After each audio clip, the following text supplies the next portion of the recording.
পয়গম্বর মুসা আলাইহিস সালাতু ওয়াস সালামের জামানার মধ্যে বৃষ্টি নাই, ফসল আদি যা আছে সব শুকিয়ে মরে যাচ্ছে। পয়গম্বর মুসা আলাইহিস সালাতু ওয়াস সালামের উম্মতরা মুসার কাছে গেছে যে ভাই ও নবী, আপনি তো নবী, আল্লাহর কাছে একটু দরখাস্ত করেন না যেন বৃষ্টি দেয়। পয়গম্বর মুসা আলাইহিস সালাতু ওয়াস সালাম তার উম্মতদেরকে একত্রিত করে নিয়ে আল্লাহর কাছে দোয়া করতেছে, আল্লাহ বৃষ্টি দাও না, বৃষ্টি দাও, তোমার বান্দাদের দরকার, বৃষ্টি দাও।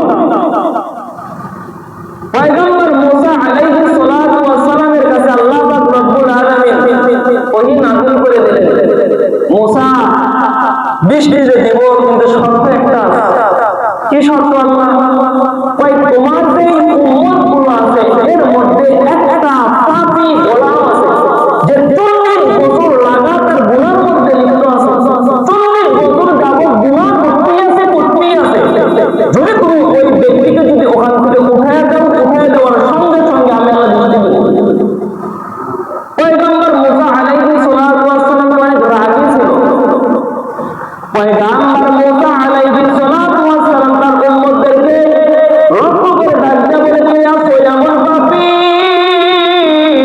কে আছো এমন গুনাহগার যে 40 বছর লাগাতার গুনার মধ্যে লিপ্ত হয়ে আছে, যাও আমার এই দরবার থেকে উঠে যাও, এই মজলিস থেকে যাও, উঠে যাও।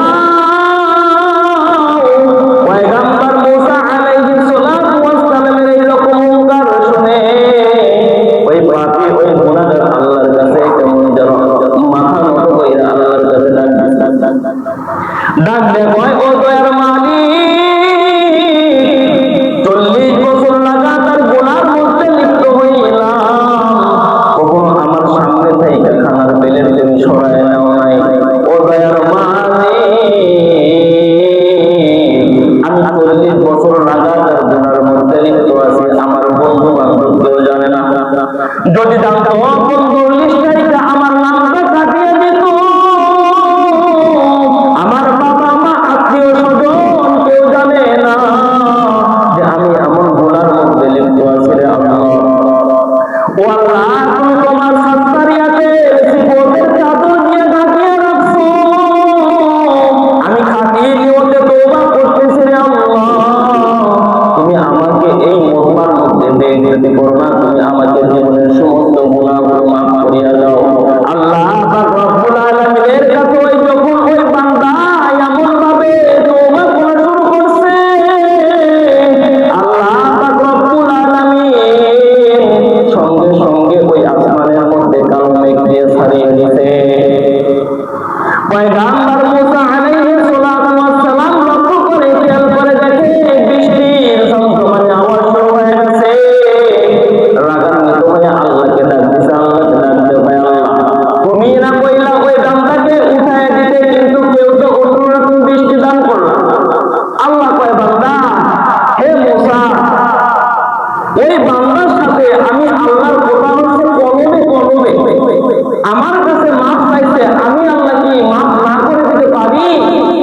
40 বছর লাগাতার গুনাহ করার পর যদি আল্লাহকে ডাকার পর আল্লাহ মাফ করে দিতে পারে, তো আল্লাহকে আমাদেরকে মাফ করে দিবে না?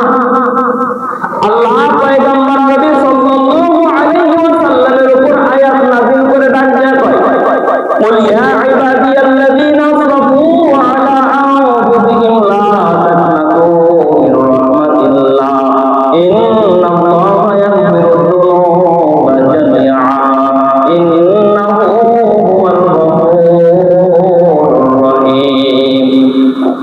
ও নবী, আপনি আপনার উম্মতদেরকে জানায়া দেন, যারা নিজের নফসের উপর জুলুম করছে, অত্যাচার করছে, গুনার মধ্যে লিপ্ত হয়ে গেছে, তারা যেন লা তাকনাতু মির রাহমাতিল্লাহ, আমি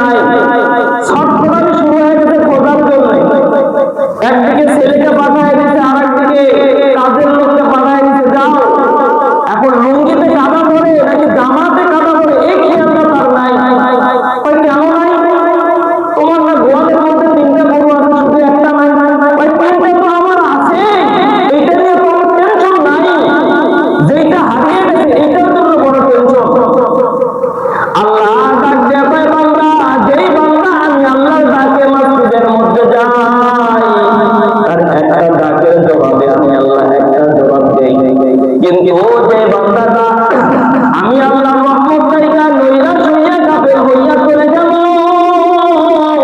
তার একটা ডাকের মতন করে আমি আল্লাহ ৭০টা জবাব দিয়েছি যে এই বান্দা তো পথভ্রষ্ট হয়ে গেছে, আমি আল্লাহ যদি একে না নিয়ে আসি, না ক্ষমা করি, তাহলে আমি আল্লাহ তো মান থাকে না, রহমত থাকে না, দয়া থাকে না। তো আল্লাহ পাক রব্বুল আলামিন আমাদেরকে পথ বাতলাইয়া দিয়েছে যে বান্দা দুনিয়ার মধ্যে চলার পথে গুনাহ হবে, কিন্তু গুনাহ করার পর যদি আমি আল্লাহর কাছে তওবা করো, আমি আল্লাহ তোদের জীবনে সব গুনাহ মাফ করে দিব। তো আল্লাহ পাক রব্বুল আলামিন যদি ওই জামানার এত বড় বড় পাপিষ্ঠদেরকে যদি মাফ করতে পারে, তো আমাদেরকে আল্লাহ মাফ করবে না? অবশ্যই করবে। আমরা চাইতে জানি না, মাফ চাইতে জানি না, তওবা করতে জানি না, এই জন্য আমাদের এই হালত।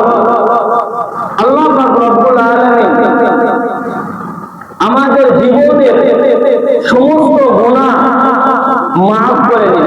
আল্লাহুম্মা আমিন। যা কিছু